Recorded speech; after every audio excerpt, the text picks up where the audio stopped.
Hey there guys, so this week I'm back home, so it's going to be a longer video again, but unfortunately it's raining outside, so I'm shooting this video from inside.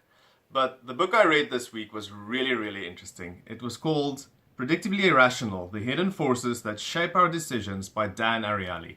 Now Dan Ariely probably has one of the coolest jobs out there. He's a social scientist, and what they do is they design experiments to see how human beings react and to analyze the things we do and the irrational behaviors we have that we don't even think that we really do.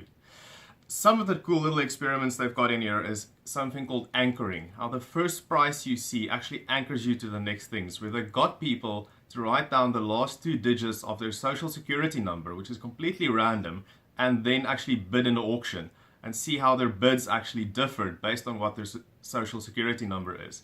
The other one was the cost of zero, how getting something for free might actually cause you to buy an inferior product just because that free thing is something you really value, even if it wasn't that good. And then herding, how we follow other people, but we also follow our own behavior and previous things that we do, and we herd ourselves. Now, I can talk about all of these things in a video for each one, but what I decided to do this week is to talk about relativity. Now, relativity is one of those things that as you read through that chapter, you just went, wow, I never realized I did this. And the first example they use with relativity is they say, imagine you get to a website and they've got 3 offers for you. And those offers are, you can get the internet option for $60, or you can get the print option for $125, or the print and internet option for $125. Which one would you pick? Now, I think most of you would probably pick the last one because you get print and internet for $125, and that's exactly what the marketers want you to do. They want you to go for the more expensive option.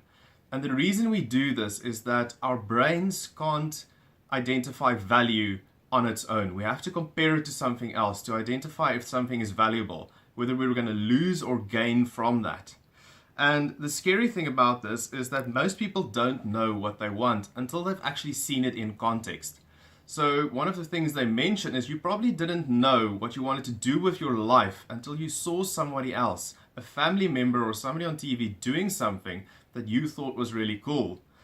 And in today's society, this becomes a problem because these days we have social media. We're comparing ourselves with other people all the time. And in an economical sense, this is valuable. If you're comparing 2 cars with each other and you decide which one is better, yes, that's good. But socially, when you're constantly comparing your happiness, your love, and all those things with other people, that becomes a big problem because you're constantly striving for more. You're not getting the full picture. You're only seeing little snippets of everyone else's life and then comparing yourself to that.